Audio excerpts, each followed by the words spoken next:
शिवरात्रि पर्व भारतवर्ष में बहुत दिनों से मनाया जाता है। शिव शब्द वेदों में है।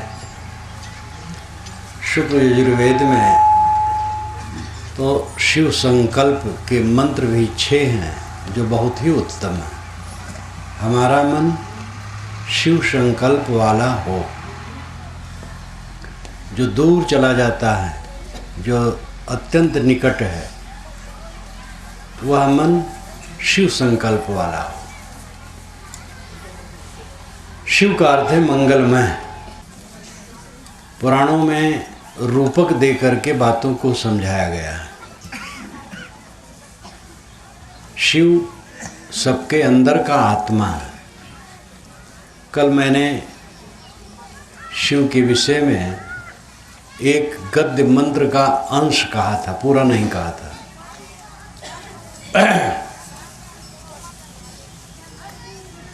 मांडूक्य उपनिषद में एक गद्यात्मक मंत्र है, नान्ता प्रज्ञम न बहिष्प्रज्ञम नोभयतः प्रज्ञम न प्रज्ञान घनम न प्रज्ञम ना प्रज्ञम अव्यवहारमग्राह्यम लक्षणम अचिंतमपदेश मेकात्म प्रत्ययसारम प्रपंचोपशमम शांतम शिवम अद्वैतम चतुर्थम मन्यन्ते सात्मा सविज्ञया। उपनिषद सौरभ में इसका मैंने विस्तृत और खूब सरल बना करके भाष्य किया है। उसको पढ़ करके इसके तथ्य को आप समझ सकते हैं। इसका संक्षिप्त भावार्थ है समाधि लाभ। जब साधक समाधि में चला जाता है, पूर्ण समाधि, कल थोड़ी सी चर्चा इसकी की गई थी। आरंभिक ध्यान है किसी भी आलंबन में मन को ठहराना, किसी महापुरुष के चित्र को अपने मन में ले लेना और उसी में मन लगाना। एक ज्योत की कल्पना कर लेना और उसमें मन लगाना, बिंदु की कल्पना कर लेना, उसमें मन लगाना। दीवार में एक गोल चिन्ह कर लिया, उसी को टकटकी लगा के देखते हैं और कुछ समय में देखना बंद करके उसको अपने मन में ले लिया और उसी में मन लगाना। ये सब को क्रिया योग कहते हैं। जो क्रिया योग में सहायक हो वो क्रिया योग है।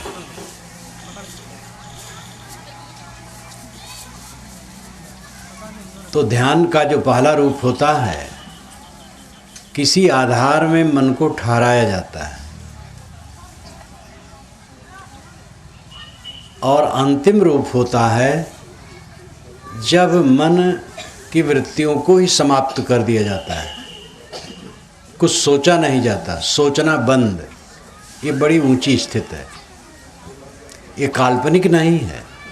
साधारण आदमी काल्पनिक समझेगा, क्योंकि आदमी जागृत भर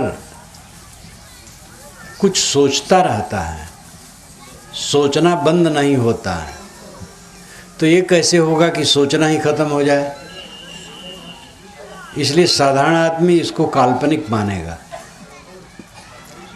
लेकिन ये साधना का विषय है और जो पहुँचे हुए साधक है वे इसका अनुभव करते हैं।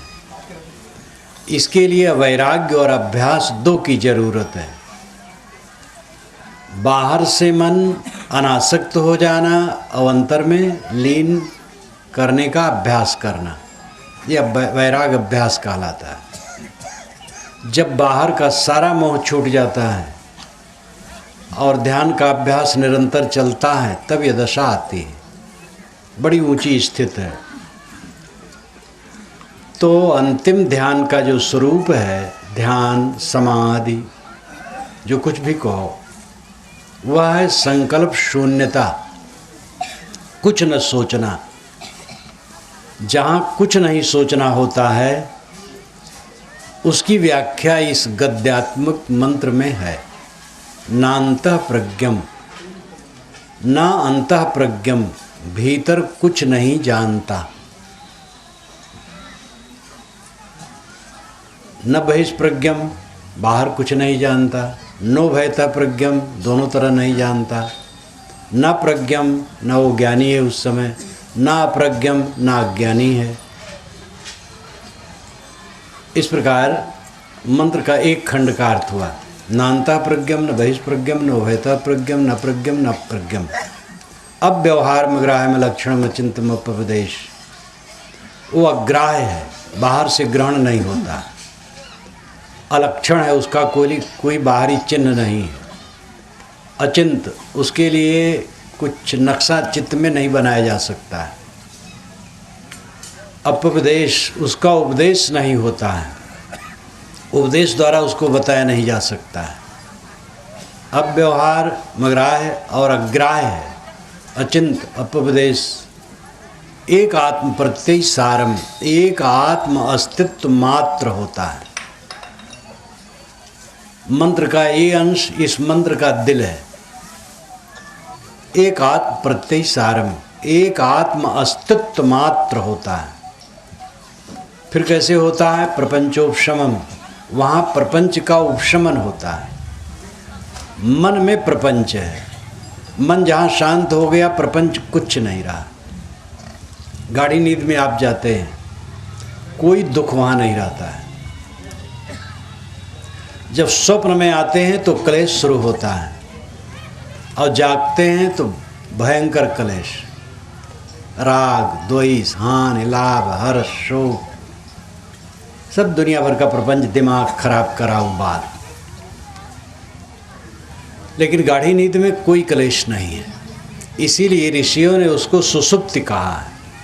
सुसुप्ति शब्द में दो पद है, स्व अपीति सुसुप्ति। स्व नाम खुद, अपीति नाम पाना, अपने को पाना सुसुप्ति है। जागृत अवस्था में हम प्रपंच को प्राप्त होते हैं। ये दुनिया, प्राणी, पदार्थ, हलचल, शरीर, इसके हानि लाभ, ये प्रपंच, जागृत अवस्था में हम प्रपंच को प्राप्त होते हैं, इसलिए दुखी रहते हैं। और स्वप्न में इन प्रपंच के प्रतिबिंबों को प्राप्त होते हैं। स्वप्न में स्थूल प्रपंच तो नहीं रहता है, लेकिन इसके कुछ प्रतिबिंब रहते हैं मन के, वह हमें पीड़ित करते हैं। और जब सुसुप्ति हो जाती है तो जागृत स्वप्न के प्रपंच एकदम खत्म हो जाते हैं।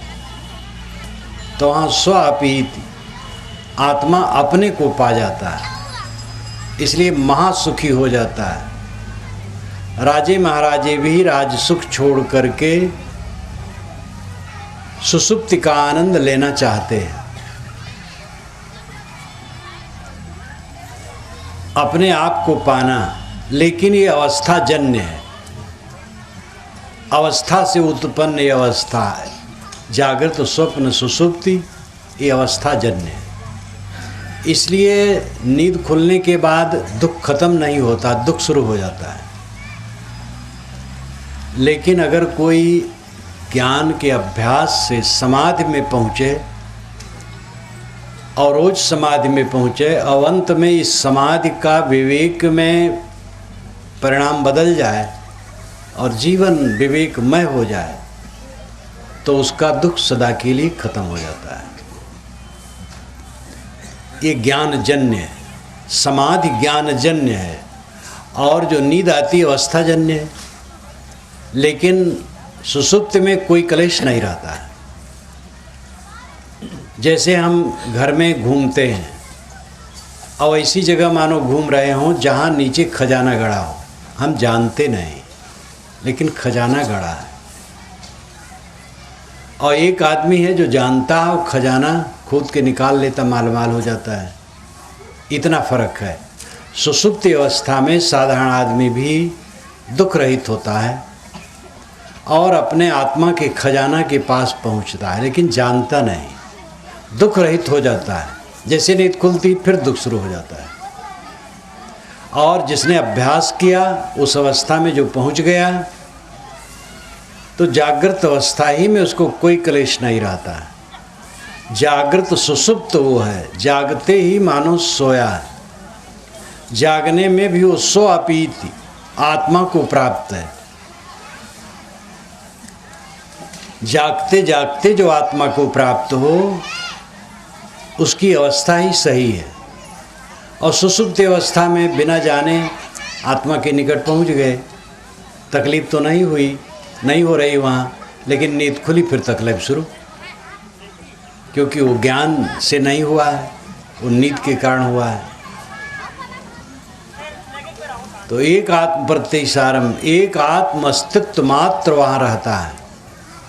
सुषुप्ति में या समाधि में आत्मा का कैवल्य हो जाता, अकेलापन, प्रपंचोपशमम, प्रपंच का उपशमन हो जाता, मन नहीं रहता, मन का विकार नहीं रहता, शांतम, शांत अवस्था होती है, अद्वैतम, अद्वैत अकेली अवस्था होती, शिवम, वो शिव तत्व है। चतुर्थम मन्यन्ते, ऋषि कहते हैं ये चौथी अवस्था मानना चाहिए, जागृत स्वप्न सुषुप्ति के ऊपर ये चौथी अवस्था है, जिसको वेदांती लोग तुर्यगा कहते हैं। यहाँ तुर्यगा शब्द नहीं है, लेकिन बात वही है। एक जागृत अवस्था है, एक स्वप्न अवस्था है, एक सुषुप्ति अवस्था है। ये सामान्य प्राणियों की तीन अवस्थाएं होती हैं, मनुष्य की भी और पशु पक्षी कृम कीट आदि की भी। लेकिन ये जो चौथी अवस्था तुर्यगा है, ये मनुष्य में होती है और जो उस ऊंचाई पर पहुंचता है उसको होती है, जिसका सारा मोह खत्म हो गया है और जो आत्मलीन है उसकी ये दशा होती है। चतुर्थम मन्यन्ते सा आत्मा सा विज्ञा, ऋषि कहते यही आत्मा है, सा आत्मा। सविज्ञेय, ये जानने योग्य है। जीवन बीत जाता, आदमी अपने को नहीं जानता है। पाताल के नक्शे को जानता है। विज्ञान की इतनी प्रगति है कि अरबों अरबों किलोमीटर दूर की वस्तुओं का अध्ययन कराया जाता है और धरती की बहुत सारी चीज़ों का अध्ययन कराया जाता है जिनसे जीवन में कोई संबंध नहीं है। और जीवन भर आदमी खाना पानी, भोग विलास, राग द्वेष, लड़ाई झगड़ा, ये में तो डूबा ही रहता है। जितना प्रपंच का काम है सब करता है, व्यवहार का काम करता है, लेकिन अपने को जानना, अपने को पाना, अपने में विश्राम हो जाना, ये काम आदमी नहीं करता है। इसलिए सब कुछ पाते पाते खोखला खोखला रहता है, अशांत, पीड़ित, उद्वेगित। सामान्य व्यक्ति भी और बड़े कहलाने वाले भी, कोई भी हो, विद्या की बड़ाई, पद की बड़ाई, जात की बड़ाई, धन की बड़ाई इसमें काम नहीं देती। जाति तो मानव की एक है, दो जाति नहीं है। जात संस्कृत भाषा का शब्द है, इसका अर्थ होता है पैदा होना। जाति पैदा होना, जात पैदा हुआ। जब ता में एक मात्रा लगा दी जाती है तो जाति, इसका मतलब पैदा होना, और जात पैदा हुआ। जिनकी पैदाइश एक है उनकी जात एक है, जिनकी पैदाइश भिन्न है उनकी जात भिन्न है। बकरी से और सूअर से बच्चे नहीं होते, इसलिए उनकी भिन्न जातियाँ। ऊँटनी से और हाथी से बच्चे नहीं होते, इसलिए उनकी भिन्न जातियाँ। ऐसे और आप समझ लें। लेकिन इस भूमंडल के किसी कोने के नर और किसी कोने की नारी से बच्चे होते हैं, इसलिए मानव की दो जाति नहीं, एक जाति है। अब जो जातियों की कल्पना कर ली गई, ज़्यादातर पेशे से की गई। नाई, धोबी, तेली, कहार, कुहार, जुल्हा, धुनिया, नाना नाम रखे गए। काम के कारण उनकी जात मान ली गई। वर्ण की कल्पना की गई, कभी ब्राह्मण, क्षत्रिय, वैश्य, शूद्र, ये सब मनुष्य के बनाए हैं, किसी ईश्वर परमात्मा आकाश में बैठे हुए ने नहीं बनाया है। वर्ण व्यवस्था के पक्षधरों ने ये कल्पना कर डाली कि ईश्वर की देन है, और ब्राह्मण जिसको कहा गया है ईश्वर ने ही उसको बड़ा बनाया है, चाहे वो कितना कुकर्मी हो पूजने योग्य। और शूद्र जिसको कहा गया है वो चाहे जितना सुकर्मी हो पूजने योग्य नहीं है। इस प्रकार जो शास्त्रों में लिखा गया, ये मनुष्य के साथ घोर छल किया गया, धोखा दिया गया, महाषड्यंत्र है। दुनिया की सारी किताबों को मनुष्यों ने रचा है, आकाश में बैठे किसी ईश्वर ने नहीं रचा है। इसलिए किताबों की बातों पर आप निर्णय करिए कि क्या ठीक है क्या गलत है। और जो बात दुनिया के महापुरुष नहीं कह सकते हैं, वो बातें उनके अनुगामियों ने उनके मुख से कहलवाया है। श्री राम श्री कृष्ण जो नहीं कह सकते, श्री राम और कृष्ण के भक्तों ने उनसे कहलवाया। कबीर साहब जो नहीं कह सकते, कबीर पंथियों ने वह उनके मुख से कहलवाया। तथागत बुद्ध और महावीर स्वामी जो नहीं कह सकते, बौद्धों जैनों ने उनके मुख से कहलवाया। ऐसे संत ईसा जो नहीं कह सकते, उनके अनुगामियों ने उनसे कहलवाया।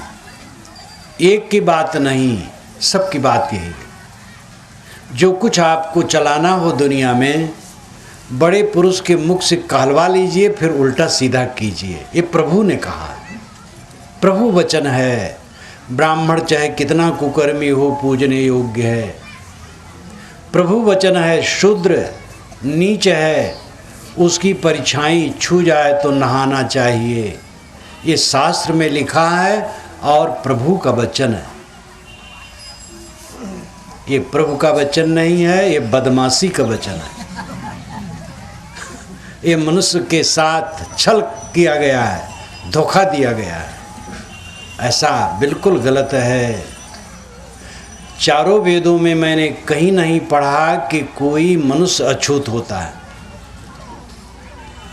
अछूत शब्द किसी के लिए है ही नहीं। समानी प्रपा सहो वन्न भाग, ये अथर्ववेद के मंत्र का अंश है। प्रपा नाम पौशाला, समानी प्रपा, हमारी पौशाला एक, हम एक साथ जल पिए। सहो वन्न भाग, और हम एक साथ भोजन लें। मानो यहाँ तक कहा गया मनुर्भो मनया दिव्यम जन्म, मनुष्य बनो और जनया दिव्यम जन्म, दिव्य जन समाज पैदा करो। अच्छे मनुष्य बनो और दिव्य जन समाज पैदा करो। वेदों में बारंबार आता है पंच जन यज्ञ करते हैं, पंच जन यज्ञ करते हैं। पंच जन का अर्थ सारणाचार्य ने भाष्य किया है ब्राह्मण क्षत्रिय वैश्य शूद्र निषाद, जिसको मैंने लिखा है वेद क्या कहते हैं नाम की पुस्तक में। ज्ञानी, शासक, व्यवसायी, शिल्पी, श्रमजीवी, और ये पांचों वर्ग के लोग हर समाज में हर देश काल में रहते हैं। बुद्धिजीवी लोग होते हैं और शासक होते हैं। बुद्धिजीवी जो ज्ञान द्वारा समाज की सेवा करते हैं और उससे अपना गुजर करते हैं। शासक जो नियंत्रण करते हैं प्रजा का। व्यवसायी जो वस्तुओं का आदान प्रदान करवाते हैं। नमक कहाँ बनता है? इतना सस्ता नमक है, लेकिन आप नमक गुजरात के समुद्र तट पर खरीदने जाएं, कैसे बनेगा? लेकिन व्यवसायी की कृपा, नमक आपके घर के पास दुकान में मिलता है। तो व्यवसाय, व्यापारी, ये तीसरे वर्ग के लोग हैं। चौथे हैं शिल्पी, अनेक कलाओं के ज्ञाता। कोई कपड़ा बुनता है, कोई मकान बनाता है, कोई पत्थर तराशता है, कोई हीरे तराशता है, और बहुत से काम हैं। और पांचवा वर्ग है श्रमिक, मजदूर दल। श्रमिक का मतलब नीच नहीं। वेद का ऋषि कहता है, ऋग्वेद का है मंत्र, कारुरहम ततो भिषग उपल प्रक्षणी नाना नाना धियो बसु यव अनुगायो तस्थिम इंद्रा इंदो परिस्रवा। कारुरहम, कारुह अहम, मैं कारु हूँ। कारु नाम शिल्पी, कारीगर। वेद के मंत्र को बनाने वाला ऋषि कहता है मैं शिल्पी हूँ। सोचिए, जो शिल्पी है, जो दीवार जोड़ता है, जो लकड़ी छीलता है, वो कहता मैं वेद के मंत्रों का रचयिता हूँ। वेद का मंत्र वही उसी ने रचा है, वही कह रहा है और कहता मैं शिल्पी हूँ। कारुरहम ततो भिषक, मेरा तात भिषक है। तात पुत्र को भी कहते हैं, तात पिता को भी कहते हैं, दोनों प्रकार से अर्थ किया जाता है। मेरा पिता दवाई कूटता है। उपल प्रक्षणी नना, नना नम्र माता, उपल प्रक्षणी है। उपल कहते हैं पत्थर को, उपल कहते हैं बालू को। यहाँ बालू का अर्थ है। प्रक्षणी का मतलब फेंकने वाली। अर्थ है भड़भूज। भड़भूज को आप देखे होंगे, जाने होंगे। भड़भूज दाना भूनता है, सामने वाले पात्र में वो दाना को चलाता है और 2-3 हांडियाँ पीछे होती हैं जमी हुई, जिसमें बालू गर्म होता है। और जब दाने की एक अवस्था आ जाती है तो उस बालू को उसमें डाल देता, गर्म दाले को, तब खिल जाता है, फूट जाता है। तो उपल प्रक्षणी नना, मेरी नम्र माता उपल प्रक्षणी है, भड़भूज है। नाना धियो बसु यवह, बसु के लिए हम लोग नाना काम करते। बसु नाम धन, धन के लिए हम नाना काम करते हैं। अनुगायो तस्थिम, कैसे? जैसे गायें चरागाह में चारा खोजते हैं। इंद्रा इंदो परिस्रवा है, अ इंदु अ सोमरस, इंद्र के लिए बहो। ध्यान देने योग्य है। हजारों वर्षों से पंडित लोग कहते हैं कि वेद मंत्र पढ़ने वाले केवल ब्राह्मण हैं, क्षत्रिय वैश्य थोड़ा पढ़ सकते हैं, शूद्र बिल्कुल पढ़ नहीं सकते हैं, सुन भी नहीं सकते हैं, और स्त्रियां भी पढ़ सुन नहीं सकती हैं। तिवारी वेद पढ़ सकते हैं, त्युराइन नहीं पढ़ सकते। ये हमारे यहाँ का ज्ञान है पंडितों का। आधी मुर्गी काट के खा जाएंगे और आधी अंडा देगी। पुरुष वेद का ज्ञाता और स्त्री वेद से अछूती हो, वेद का मंत्र उसके कान में न पड़े। कितना दुर्भाग्यपूर्ण वचन है। जबकि वेद मंत्रों की रचयिताएं बहुत सी स्त्रियां हैं। मैंने अपनी पुस्तक में वेद क्या कहते हैं, मेरी पुस्तक है, 121 संदर्भों में चारों वेदों के सारे विषय हिंदी में आपके समझने लायक नीचे मंत्र दिए गए हैं टिप्पणी में और नंबर। आप ऊपर हिंदी बराबर पढ़ते जाइए, समझते जाइए। और जटिल विषयों को सरल किया गया है। मैंने भूमिका में ही स्त्रियों के नाम और शूद्रों के नाम दिए हैं जो वेद मंत्रों के रचयिता हैं। सबर इत्यादि कई शूद्र कहे जाने वाले ऋषि वेद मंत्र के रचयिता हैं। स्त्रियां कई हैं जो वेद मंत्र की रचयिताएं हैं। जो वेद मंत्र को रच सकती हैं स्त्रियां, वो पढ़ कैसे नहीं सकती। और आजकल के पंडित लोगों को मैं समझ में नहीं पाता वो किस आधार पर कहते हैं। शंकराचार्य कहलाने वाले, जगत गुरु कहलाने वाले, यही जो आए हैं यहाँ इस समय राजिम में। मैं मध्य प्रदेश के पचमढ़ी में था, तो जिस दिन गया उस दिन रात में पुलिस के विभाग में मेरा भाषण हुआ, जिसमें हजारों पुलिस प्रशिक्षण लेने के लिए नौजवान थे। तो मेरा प्रवचन सुन करके एसएसपी ने कहा कि आपके विचार तो सर्वत्र फैलने चाहिए, इसकी बड़ी ज़रूरत है। और वो ब्राह्मण था लेकिन इतना निष्पक्ष था। दूसरे दिन मेरे साथ वो दिन भर लगा रहा जहाँ जहाँ मैं घूमने गया। तो उसने संस्मरण बताया कि जगत गुरु आए थे शंकराचार्य, तो मैंने कहा महाराज जी वेद में स्त्रियों का अधिकार नहीं है? कि हाँ बिल्कुल नहीं है। तो कहे गार्गी जो जनक की सभा में ब्रह्मवादिनी थी, कि चुप रहो, बकवास करते हो। ये उत्तर था। ये तो कोई उत्तर नहीं हुआ, बहुत बड़ी बदमाशी है ऐसा कहना। बृहदारण्यक उपनिषद में गार्गी ब्रह्मवादिनी है, जो याज्ञवल्क्य को भी कपा दिया है उसने प्रश्न करके। और सीधे वेदों को आप देखिए, हर ऋचा पर रचयिता का नाम है और स्त्रियों के नाम उसमें हैं, शूद्र जो कहे जाते उनके नाम हैं, सब पर छपे हैं, आज भी छपते हैं। तो ये उत्तर हुआ। अब ये लोग कहा जाता पढ़े लिखे लोग होते हैं, वेद नहीं पढ़ते हैं क्या? और वेद पढ़ते हैं तो किस चश्मे से पढ़ते हैं? हमारे हिंदू समाज में घोर पतन ब्राह्मणवाद ने किया है, और इसमें सब ब्राह्मण दोषी नहीं रहे, विचारक ब्राह्मण इसके विरोध में रहे सदा से। लेकिन पुरोहित वर्ग अपने निहित स्वार्थ को लेकर के ऐसा प्रपंच रचा, 70% जनता को अछूत और अभाग्य के कटघरे में खड़ा कर दिया। पढ़ तक नहीं सकते, शूद्र काखा गागा भी नहीं पढ़ना चाहिए, स्त्रियों को नहीं पढ़ना चाहिए। और ऐसा स्टेटमेंट उसने दिया जो कहते वेद जानते हैं।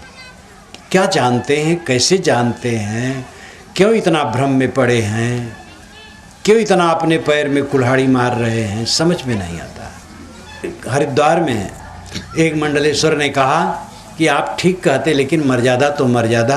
मैंने कहा कौन सी मर्यादा? तो वहाँ गद्दी ऊंची बनी थी, हाथ उठाया ये, हम कहे व्यास गद्दी, कहे हाँ। तो हम कहे एक धीवर का बच्चा ज्ञानी अगर आए तो उस पर बैठ सकता है कि नहीं? तो सब विद्वान बैठे थे, सब हंस पड़े, वो शर्मा गए।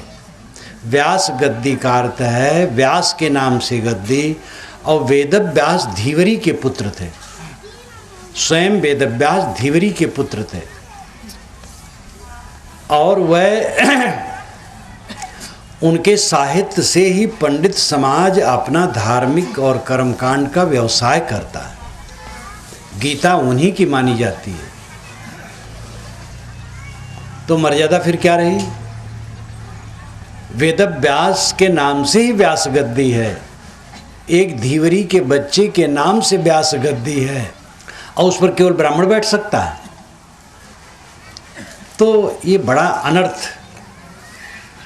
मनुष्य को मनुष्य नहीं माना गया। हजारों वर्ष पूर्व लिखा गया, पंचगव्य के नाम पर गाय के दूध, घृत और दही के साथ उसकी टट्टी और आप भी खाना पुण्य है, लेकिन आदमी की परछाई पड़ जाए तो कपड़े के सहित नहाना चाहिए। कितना भयंकर धोखा है। गाय का दही सही है, दूध सही है, घृत सही है, टट्टी पेशाब भी खा लेना चाहिए, उससे पुण्य होता है। लेकिन आदमी जिनका नाम शूद्र है, उनकी परछाई पड़ जाए तो कपड़े के सहित नहाना चाहिए। ये धार्मिक किताबों में लिखा है।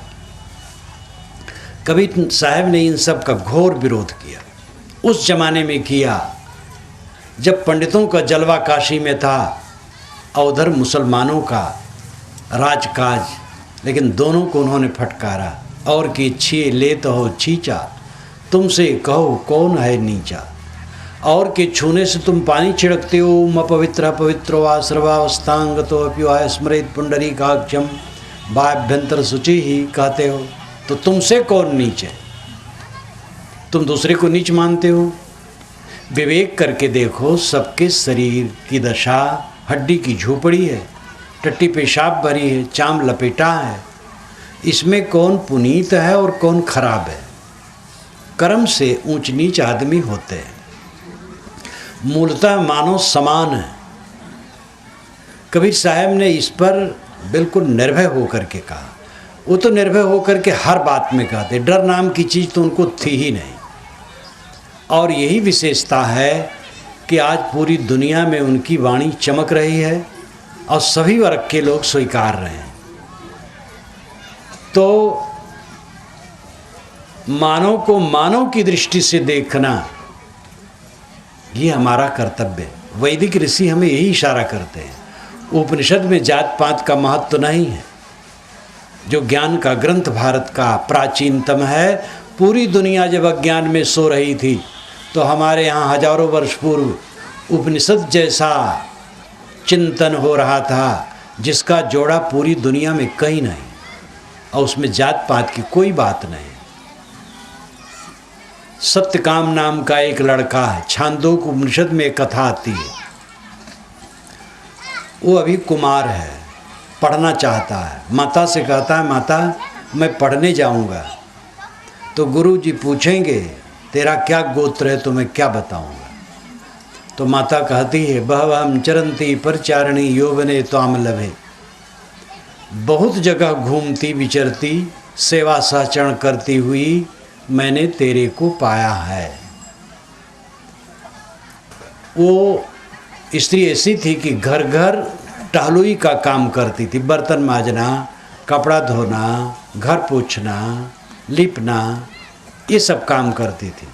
बावहम चरंती परिचारिणी, बहुत जगह घूमती हुई परिचारिणी सेवा का काम करती हुई यौवने जवानी अवस्था में त्वाम लभे, तेरे को मैंने पाया।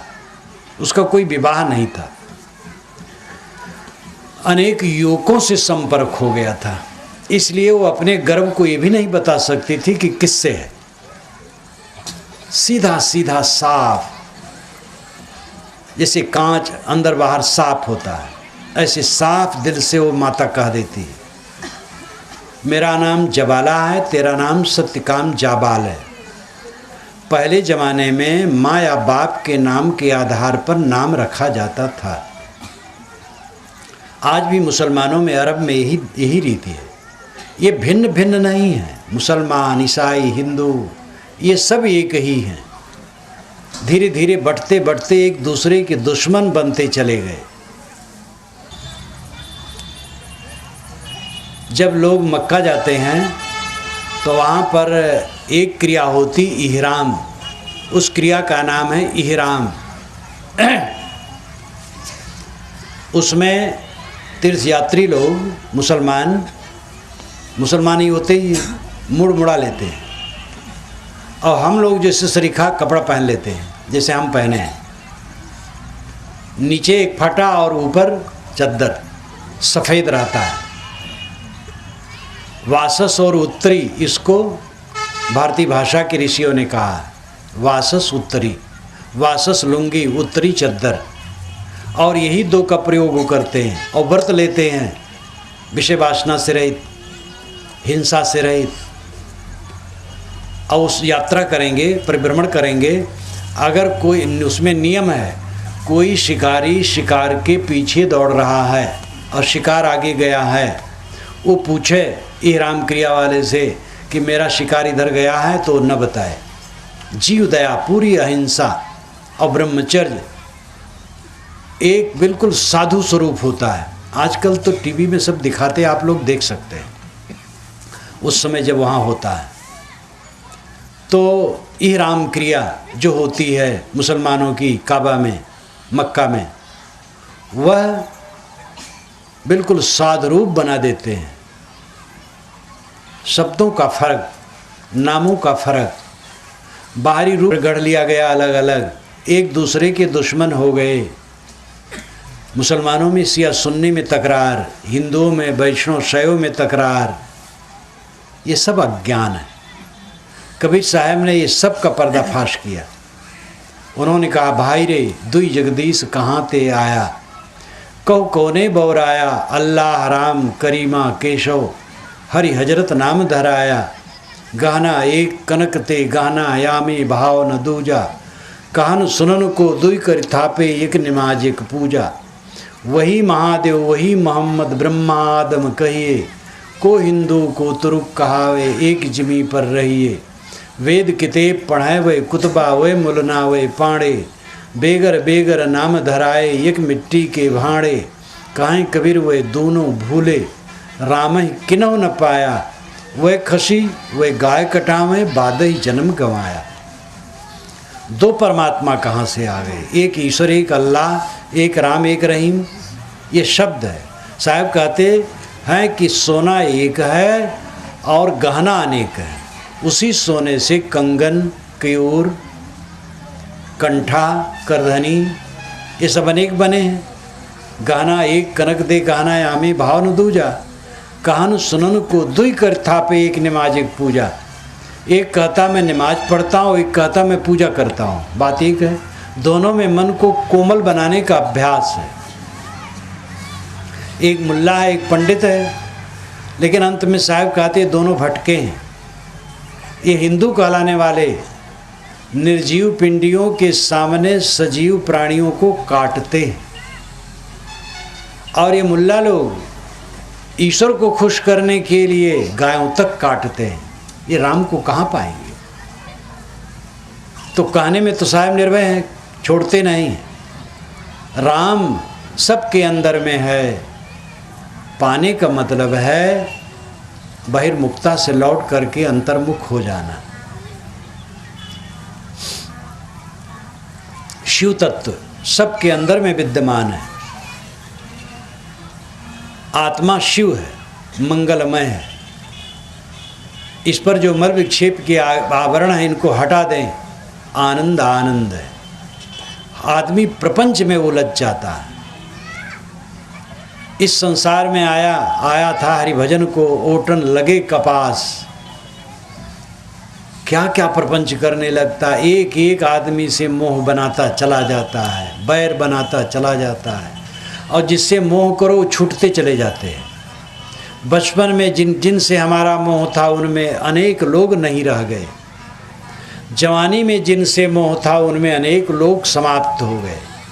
आज हमें जिनमें मोह है वही भी रहने वाले नहीं हैं। सबसे निकट अपना शरीर, ये भी रहने वाला नहीं है। आज से 20 वर्ष के पूर्व की घटनाएं जो आपको अनुकूल लगी होगी और प्रतिकूल लगी होगी, जिससे आप आंदोलित हो गए होंगे, आज कुछ नहीं। कल की घटना आज नहीं है, सुबह की घटना अभी नहीं है। सपने के समान सब भागा चला जाता है। बाइस्कोप का तमाशा। जीव के सामने कुछ ठहरता नहीं। जीव का असली काम है अपने मन को लौटा करके अपनी तरफ आना। जीव शब्द बुनियादी है, शिव शब्द उसका विशेषण है। जब जीव विषय वासनाओं में डूबा है वो जीव मात्र है। विषय वासनाओं से मुक्त हो गया वही शिव है। आत्मा क्षेत्रगतुक्ता संयुक्ता प्राकृतैर्गुणै तैरेव तो विनिर्मुक्ता परमात्मेत उदाहृता, ये महाभारत में कहा गया है। जब तक आत्मा विषय वासनाओं में डूबा है तब तक उसे क्षेत्रज्ञ कहते हैं। क्षेत्रज्ञ का मतलब है खेत का ज्ञाता। शरीर क्षेत्र है, खेत है, ये इसका किसान है और इसमें कमाई करता है। राग दो इसकी कमाई इसी में चलता रहता है। लेकिन जब विषय वासनाओं से तैरेव तू विनिर्मुक्ता है, उससे जब बिल्कुल मुक्त हो जाता है विषय वासनाओं से, परमात्मित उदाहरता है, उसको परमात्मा कहते हैं। परमात्मा पाने की चीज़ नहीं है। मोक्ष,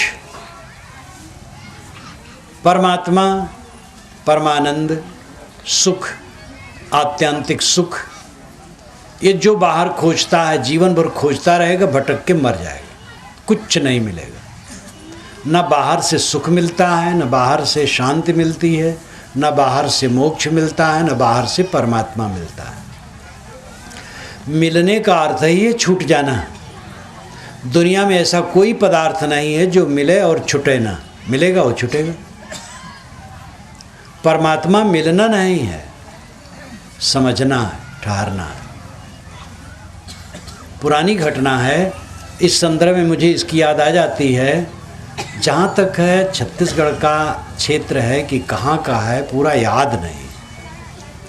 कम से कम ये 45 वर्ष तो हो ही गया होगा।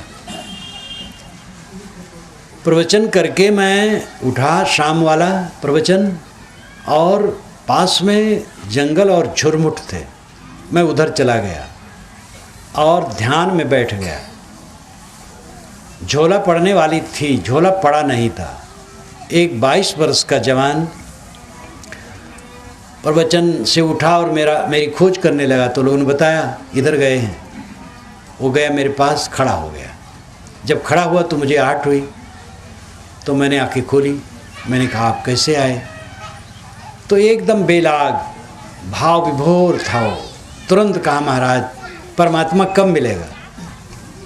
तो मैंने कहा परमात्मा से बिछुड़ने की तारीख तुम पहले बताओ तो मिलने की तारीख मैं बताऊं। तो खड़ा खड़ा स्तंभित ताकता रहा। मैंने कहा बैठ जाओ। कुछ बातचीत हुई, तब से वो मिला नहीं। या हो सकता जवान हो गया हो, दूर दूर सुना उना हो, फिर परिचय न दिया हो।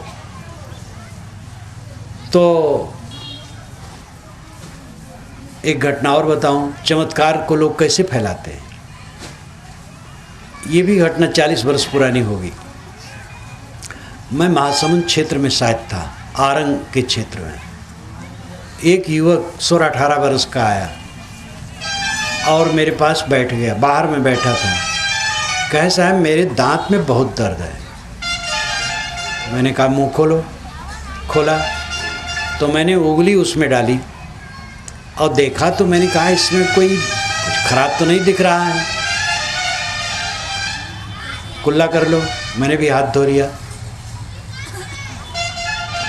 उसके 20 वर्ष बाद वो मिला। बीच में मिलता था लेकिन परिचय नहीं देता था। 20 वर्ष के बाद जब एकदम जवान पट्टा और घोर दुनियादारी और चालाक चंट हो गया था, कोई तुलना ही नहीं थी उस मासूम नौजवान से और उससे।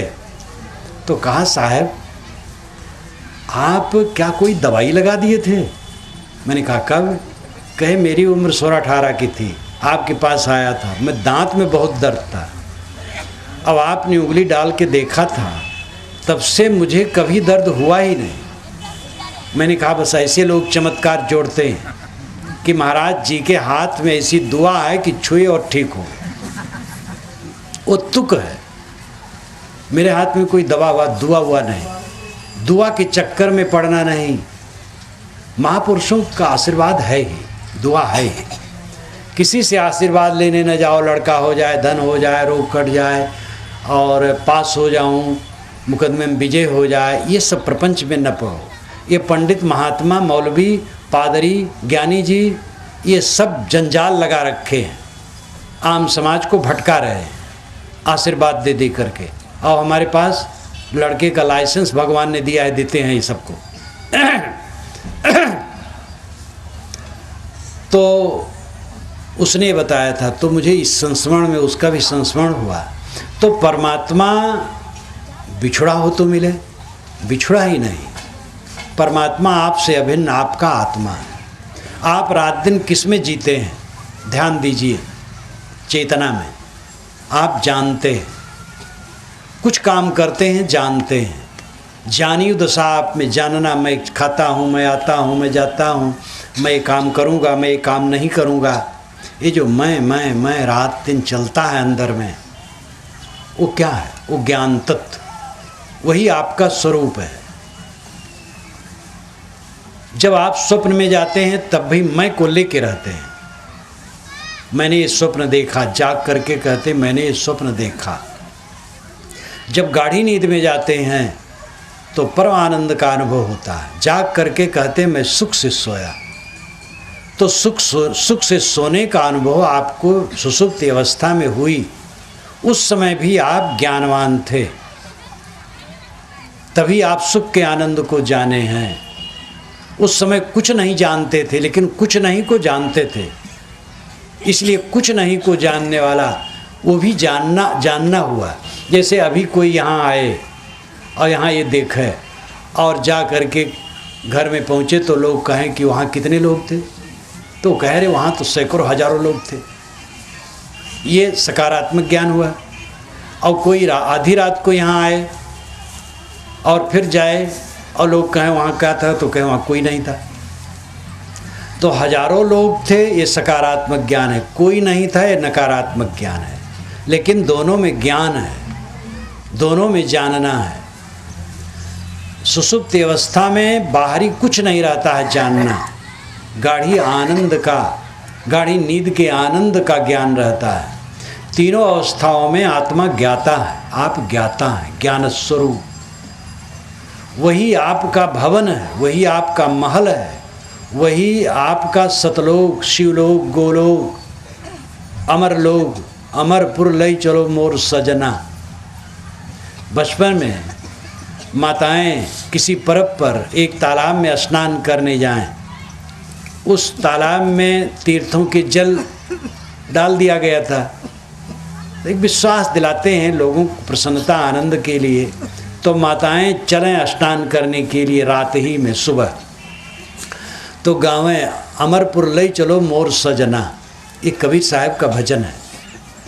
ये कहत कबीर में मैंने इसकी टीका की है। तो मैं बच्चा रहूं, मैं भी चल दूँ। धार्मिक भावना तो तब भी थी, बचपन में धार्मिक भावना थी, तो उन सब के पीछे चला जाऊं और मैं भी तरिया में नहा लूँ। तो अमरपुर लई चलो मोर सजना, तो मैं समझूं कि कोई नगर होगा और खूब बढ़िया बढ़िया मकान बना होगा और वहाँ भगवान रहता होगा, वहीं के लिए प्रार्थना है। लेकिन वस्तुतः अमरपुर, ये आत्मा ही अमरपुर है। कबीर साहब तो कहते ही हैं, उपनिषद के ऋषि भी यही कहते हैं। उपनिषद के ऋषि कहते हैं तस्यायम आत्मायम लोकः, ज्ञानी के लिए आत्मा ही ब्रह्मलोक है, बाहर नहीं। वेद का वचन है, अष्टाचक्रानो द्वारा देवानाम पूर्योध्या तस्याम हृदय कोशा स्वर्गो ज्योतिषावृता। 8 चक्र 9 द्वारों वाली देवताओं की अयोध्यापुरी ये शरीर है। चारों वेदों में अयोध्या शब्द यहीं आया है, केवल अथर्ववेद में। अष्टाचक्रा 8 चक्र हैं। टट्टी की जगह से ये चक्र शुरू होते हैं और खोपड़ी तक हैं। ये काल्पनिक हैं, लेकिन ये बहुत पुरानी मान्यता है। कबीर साहब की वाणी में इसका वर्णन है और बीजक में इसका मैंने विवरण से अर्थ दिया है शास्त्रोक्त ढंग से। मूलाधार, स्वाधिष्ठान, मणिपुर, अनाहत, विशुद्धि, आज्ञा, सहस्रसार, सुरत कमल, ये 8 चक्र हैं। और 9 द्वारा, 2 आँख, 2 नाक, 2 कान, मुख, टट्टी पेशाब की जगह। देवानाम पूर्योध्या, देवताओं की अयोध्या नगरी शरीर है। देवता हैं इंद्रियां। ये वैदिक परिपाटी है। ब्रह्मांड में चांद सितारों को देवता मानना और शरीर में इंद्रियों को देवता मानना। तस्याम हृदय कोशा, इसमें सोने का खजाना है। इस अयोध्यापुरी में, शरीर रूपी अयोध्यापुरी में, वो सोने का खजाना क्या है? आत्मा। स्वर्गो ज्योतिषावृता, उस आत्मा में जो स्थित हो जाता है उसको मानो स्वर्ग मोक्ष मिल गया। वो ज्योति से आवृत है, ज्ञान से जगमगा रहा है।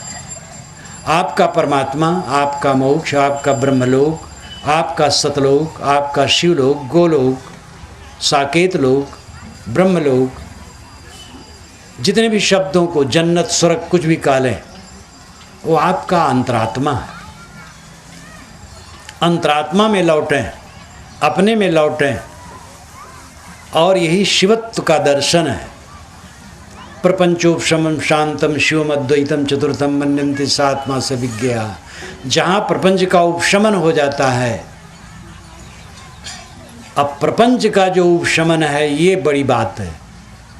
पहले प्रपंच घटाओ, जितना भोगी बनोगे उतना लड़ाकू बनोगे। ये राजनेता महाभोगी हैं, इसलिए महालड़ाकू हैं। राजनेताओं की लड़ाई देखो, हर जगह लड़ाई लड़ाई, एक दूसरे को उठा के पटकने वाले। जब श्यामाचरण शुक्ल पहली बार मेरी सभा में आए नवापारा में, तो उन्होंने कहा, पहला वचन था कि हम राजनेता हिंसकी जंगली जानवर हैं, एक दूसरे को खाने को तैयार हैं। उन्होंने एक वास्तविकता कही, भोग की तीव्र लालसा है, इसलिए दूसरे को कैसे गिराओ। तो आज तो हत्या तक चलती है, हिंदू मुसलमान नाम ले लिया जाता है, मंदिर मस्जिद उठा लिया जाता है, ये बहुत गलत है। मंदिर मस्जिद उठा करके जो राजनीति करते हैं होश में नहीं हैं, बहुत खतरनाक है। ऐसे ब्राह्मण शूद्र फॉरवर्ड बैकवर्ड जात बिरादरी को लेकर के जो राजनीति करते वो भी होश में नहीं। धर्म और जाति को लेकर के राजनीति करना बिल्कुल छोड़ो। राजनीति सेवा के बल पर करो, सेवा करो सबकी, और भेदभाव रहित हो करके। मैं घूमता रहता हूँ, सरपंच जीत गए हैं, वह आते हैं मिलने, एमएलए एमपी मिलने आते, मंत्री भी मिलने आते हैं, कहते साहब आशीर्वाद दो। मैं कहता भाई यही मेरी शुभकामना है कि आप सब पर समान दृष्टि रख करके सेवा करें। अब राजनीति में चुनाव तो है ही है, और चुनाव में निश्चित है आपका विपक्षी आपकी चुनाव को काटना चाहेगा, तो उसे बैर न कीजिए। आप जीत गए हैं तो सबकी सेवा कीजिए। आप हारते तो यही चाहते कि विपक्षी हमारी सेवा करे, हमारे वर्ग की सेवा करे। जो जीत जाए वो जुलूस न निकाले, कोई जलसा न करे, फूल माला इत्यादि की चेष्टा न करे, ये बहुत लड़कपन है। जीत गया उससे काफ़ी हो गया, और जीत जाने पर तो जिम्मेदारी इतनी बढ़ गई, पाप का समय आ गया। जो जीता समझ लो नरक उसके लिए तैयार है। जहाँ गलत किया गिरा, तब से राज से नरक। जीत गया, पैसा बेतहासा आता है, संभाल न पाए अपने को, नरक होगा। खाओगे नरक होगा, लोग परलोक बिगड़ेगा। इसलिए जीत गया है जो, उसके ऊपर तो बहुत बोझा आ गया। अब वो गुणातीत की तरह रहे, त्यागी हो करके सबकी सेवा बराबर करे। ब्राह्मण शूद्र का नाम ले ले न ले, हिंदू मुसलमान का नाम न ले, संप्रदाय का नाम न ले, भारत में बसने वाले जितने प्राणी हैं सबकी सेवा करे। ऋषि क्या कहते हैं, वेद के ऋषि भी, जन्म बिभ्रति बहुधा विवाच सम नाना धर्माणम पृथ्वी यथोक्सम। अय पृथ्वी माता, तुम नाना भाषा बोलने वाले और नाना संप्रदाय में चलने वालों को अपने में वैसे रखती हो जैसे घर सभी प्रकार के प्राणियों को अपने में रखता है। घर में रागी, वैरागी, तामसी, दयालु, जितने घर के परिवार के लोग हैं सब उसमें रहते, घर सबको अपने में समेट के रखता है। ऐसे पृथ्वी माता नाना भाषा बोलने वालों को अपने में रखती है, नाना संप्रदाय में चलने वालों को अपने में रखती है। हमारा क्या अधिकार है कि भिन्न संप्रदाय वालों को हम गाली दें? संप्रदाय नाना बनते हैं और नाना रहेंगे, धर्म एक रहेगा, ये ध्यान दीजिए। राम राम कहना, अल्लाह अल्लाह कहना, पूजा करना, नमाज पढ़ना, प्रार्थना करना, ये धर्म की बात नहीं, ये संप्रदाय की बात है। भिन्न संप्रदाय वाले इसको भिन्न ढंग से करते हैं। कोई राम राम बहुत कहता हो तो आप उस पर विश्वास नहीं कर सकते हैं चरित्र के बिना। चरित्रवान हो तो आप विश्वास करेंगे। कोई बड़ा भारी कबीरपंथी हो, कबीर कबीर जपता हो, लेकिन इससे आप उसकी कसौटी नहीं मानेंगे। वो चरित्रवान हो तब उसकी कसौटी होगी। इसलिए अपने के प्रति संयम और दूसरे के लिए शील, ये धर्म का तत्व है। अपने जीवन पर संयम करो, अपने आप का कंट्रोल करो और दूसरे के साथ करुणा और प्रेम का व्यवहार करो, ये धर्म का तत्व है। बाकी राम रहीम कहना, पूजा पाठ करना, भिन्न भिन्न वेश रखना, ये संप्रदाय की वस्तु है। संप्रदाय से भी लाभ है, लोग कुछ जपते हैं, कुछ पूजा अर्चा करते हैं, कुछ मानसिक प्रसन्नता मिलती है। ऐसे धीरे धीरे वो सत्संग करते हैं तो उनको विवेकवान संत भी मिलते हैं। मुझे बचपन की याद है, जब 10 बरस के पहले की उम्र से ही मैं भक्ति भावना में लगा रहता था। 12 बरस की उम्र के बाद और सक्रिय लगा। तो किसी प्रकार की महात्मा हों, गांजा भांग पीने वाले हों, उनकी भी पूजा मैं किया करता था। मैं समझता था हमसे तो बड़े हैं। तो एक बूढ़े ने मुझे कहा था कि बेटा तुम अपने दरवाजे पर दाने बिखेरते हो तो पक्षी आते हैं और इसी में कभी हंस आ जाएंगे। वो पक्षी बात करेंगे हंस से तो हंस भी यहाँ आ जाएंगे। ये अलंकारों में उन्होंने कहा था। और वैसे ही मुझे मिला। गजेड़ी भंगेड़ी संत की भी मैं पूजा कर लेता था, सत्कार करता था। मुझे याद है एक शैव आए थे, शैव संत थे, जटाजूट राख लगाते थे। 15 दिन रहे, उनकी सेवा में मैं डटा रहता था और गांजा खूब पीते थे, लेकिन और गुण अच्छा था। और ऐसे होते होते मुझे पारखी संत मिले, जिनकी शरण में गया। सदगुरु श्री राम सूरत साहब हमारे गुरु हुए और संत समाज हमारा हुआ। और ये हंस मुझे मिले जिन्होंने विवेक ज्ञान दिया और सारी भ्रांतियाँ काटी। इसलिए भिन्न भिन्न संप्रदायों में जो लोग चलते हैं बुरा नहीं।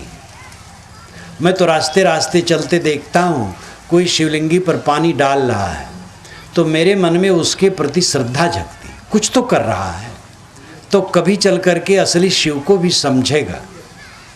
इसलिए नाना मत के नियम ठीक है, हिंसा न हो, ईश्वर और देवता को खुश करने के लिए प्राणी की हत्या न की जाए, और पूजा पाठ धर्म कर्म करें, ठीक है।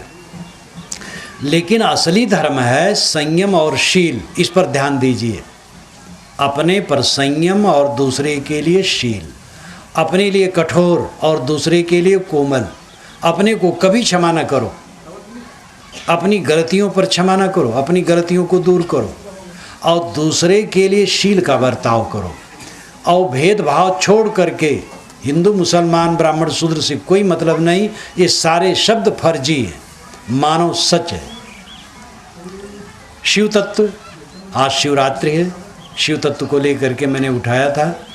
और मांडूक उपनिषद का एक गद्यात्मक मंत्र मैंने आप लोगों को सुनाया था, उसको फिर दोहरा दूँ। बड़ा बढ़िया मंत्र है। नान्तः प्रज्ञम न बहिष्प्रज्ञम न उभयतः प्रज्ञम न प्रज्ञम न प्रज्ञम न प्रज्ञान घनम अव्यवहार मलक्षणम चिंतमप्यपदेश में एकात्म प्रत्ययसारम प्रपंचोपशमम शांतम शिवम अद्वैतम चतुर्थम मन्यन्ते सात्मा साविज्ञेया।